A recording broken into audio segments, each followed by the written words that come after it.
இயேசு கிறிஸ்துவின் இனிதான நாமத்தில் இன்றைய ஆவிக்குரிய சிந்தனைக்கு உங்களை அன்புடன் வரவேற்கின்றோம். இப்போதும் ஒரு பாடலுக்கு பின்பு உங்கள் சிந்தையை தெளிவிக்கும் ஆவிக்குரிய செய்தியை கேட்கலாம்.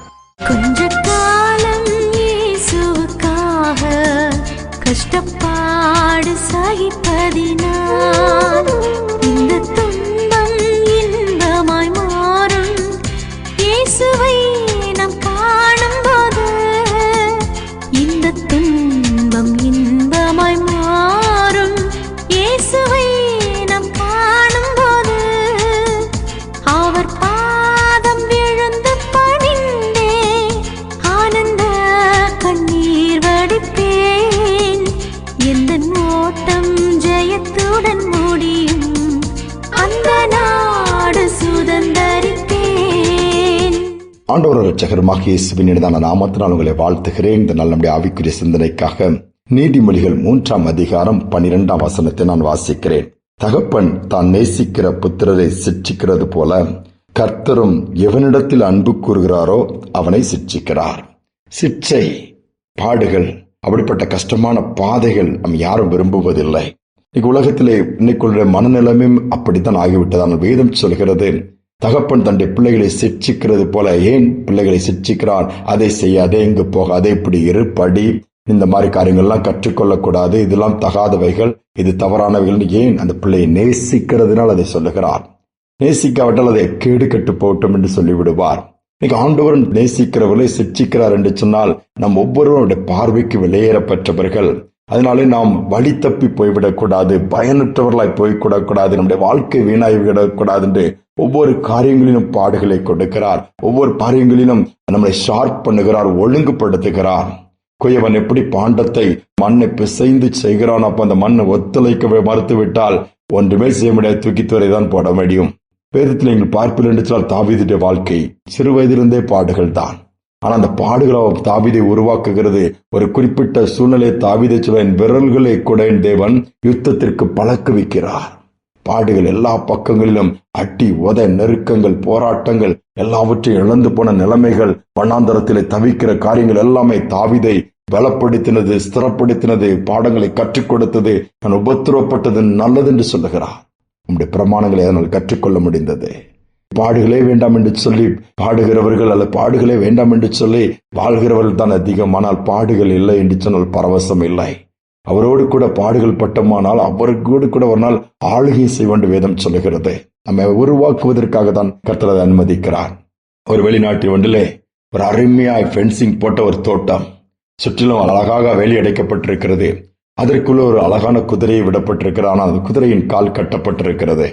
அப்பொழுது ஒருவர் அந்த வழியாய் போகும்போது அந்த குதிரையின் ஓனரை பார்த்து கேட்கிறாரு, சுற்றிலும் தான் வேலி அடைத்திருக்குதே, ஆனால் அந்த குதிரையை நீங்கள் கட்டி போட்டிருக்கின்ற அந்த குதிரை விலையேறப்பெற்றது, எளிதாக எங்குமே கிடைக்காத ஒரு அரிய வகை குதிரை நான் வளர்க்கிறேன். இது வேலியை தாண்டி போய்விட்டால் எனக்கு தான் இழப்பு, ஆனால் மீண்டும் அந்த குதிரை எனக்கு கிடைக்காது, அதனால தான் காலில் கட்டு போட்டு வைத்திருக்கிறேன். அதை நான் நேசிக்கிறபடியினால் வேலியை தாண்டி அது போய்விடக்கூடாது என்று சொல்லி இந்த இடத்துல காலில் ஒரு சிறு கட்டு போட்டு நான் பாதுகாப்பிற்காக வைத்திருக்கிறேன் சொன்னாராம். எத்தனை உண்மை! ஏன் எனக்கு மட்டும் இந்த பிரச்சனை? ஏன் எனக்கு மட்டும் இந்த போராட்டம்? ஏன் எனக்கு மட்டும் இந்த காரியம் தாமதம்? கேள்விகளோடு இருக்கிறீங்களா? கர்த்தர் நன்மைக்காக தான் ஆண்டவர் உங்களை நேசிக்கிறார் என்று சொல்லி அர்த்தம். இந்த பூமியில் தான் நாம் உருவாக்கப்படுகிறோம். இங்குதான் அவர் எல்லாவித டெஸ்ட் நமக்கு வைக்கிறாரு. இங்கதான் நாம் ஜெயிக்கணும். ஜெயம் கொள்ளுகிறவனுக்கு தான் பரலோகத்திலே தேவன் பிரதிபலன் நிறைய வைத்திருக்கிறார். அதனால இன்னைக்கு பாடுகளின் பாதையில, நெருக்கத்தின் பாதையில நான் உண்மையா இருக்கிறேன், நன்மை செய்யறேன், ஆனா எனக்கு வரதெல்லாம் தீமையா இருக்கு, பாடுகளுக்கு மேல் பாடுகள் சொல்லி நீங்கள் பாக்கியவான்கள். இன்னைக்கு தெரியாது, ஒரு நாள் அதற்கான பிரதிபலன் பெரிதாக இருக்க போகிறது. நீங்கள் ஒவ்வொருவரும் பார்க்க போகிறீர்கள். தாழ்த்தி ஆண்டவர் கையில கொடுத்து, ஆண்டவரே சகிக்கக்கூடிய பலனை தாங்கப்பா, தாங்கக்கூடிய பலனை தாங்கப்பா, புரிந்து கொள்ளக்கூடிய கிருபையை தாங்க, முறுமுறுக்க கூடாது, பொறுமையோடு ஏற்றுக்கொள்ளத்தக்கதாய் இன்னும் எந்தெந்த விதங்கள் எங்களை புடம்பிடுகிறீரோ அவைகள் எல்லாம் உண்மை காண்பிப்பதற்காக எங்களுக்குள் இருந்து நறுமணத்தை ஒரு தைலமாக வீசத்தக்கதாய் அதற்காகத்தான் செய்கிறேன் என்பதை புரிந்து கொண்டு தைரியமாண்டவர் சார்ந்து கொள்ளக்கூடிய கிருபையை கேட்போம். ஜெபிப்போம். அன்பின் தகப்பனே, நல்ல நாளுக்காக தருணத்திற்காக நன்றி செலுத்துகிறோம். இந்த காலையில நோக்கி பார்க்கிறோம் அப்பா, புதிய நாளை கொடுத்திருக்கிறீங்க. அநேக பாடுகள் வரும்பொழுது நாங்கள் சோர்ந்து போகிறோம், புலம்புகிறோம், அல்லது அப்படியே முடங்கி விடுகிறோம். இல்லை, கர்த்தர் இந்த சிட்சிக்கிறார் என்று சொன்னால் நேசிக்கிறபடியினால்தான்.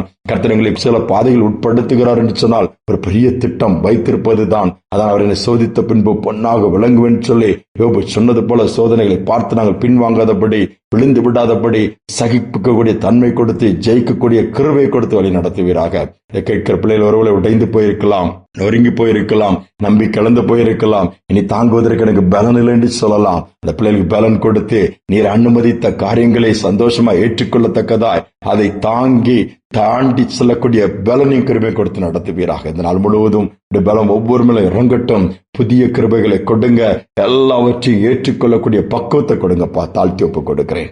துதிகனமை மேலாமுக்கு செலுத்துகிறேன். இயேசுவின் நாமத்தில் பிதாவே, ஆமேன், ஆமேன். ஆண்டவர் சிற்சையின் பாதையில் நம்மை நடத்துகிறார் என்று சொன்னான். சில காரியங்களை எல்லாம் ஒழுங்குபடுத்துகிறார் சொன்னா நம்ம நேசிக்கிறார் என்று சொல்லி அர்த்தம். நம்மை அர்ப்பணிப்போம், விட்டு கொடுப்போம், அதிசயங்களை பார்க்க முடியும். இந்த சிந்தனையோடு இந்த நாளை தொடருவோம். மீண்டும் நாளை தினம் சந்திப்போம். பாடுகள் அனுபவித்தேன் பரலோக தேவனுக்காய். பாடுகள் அனுபவித்தேன் பரலோக தேவனுக்காய். கிறிஸ்துவின் மகிமை வெளிப்படும் நாளில், கிறிஸ்துவின் மகிமை வெளிப்படும் நாளில் களிகூர்ந்து மகிழ்ந்திருப்பேன். நான் களிகூர்ந்து மகிழ்ந்திருப்பேன். ஓ, இயேசுவால பிடிக்கப்பட்டவன், அவர் இரத்தத்தால கழுவப்பட்டவன். எனக்கென்று எதுவும் இல்ல, இப்பூமி சொந்தமில்ல. எல்லாமே இயேசு, என் இயேசு. எல்லாம் இயேசு, இயேசு, இயேசு. எல்லாம் இயேசு, இயேசு, இயேசு. அல்லேலூயா, அல்லேலூயா, அல்லேலூயா.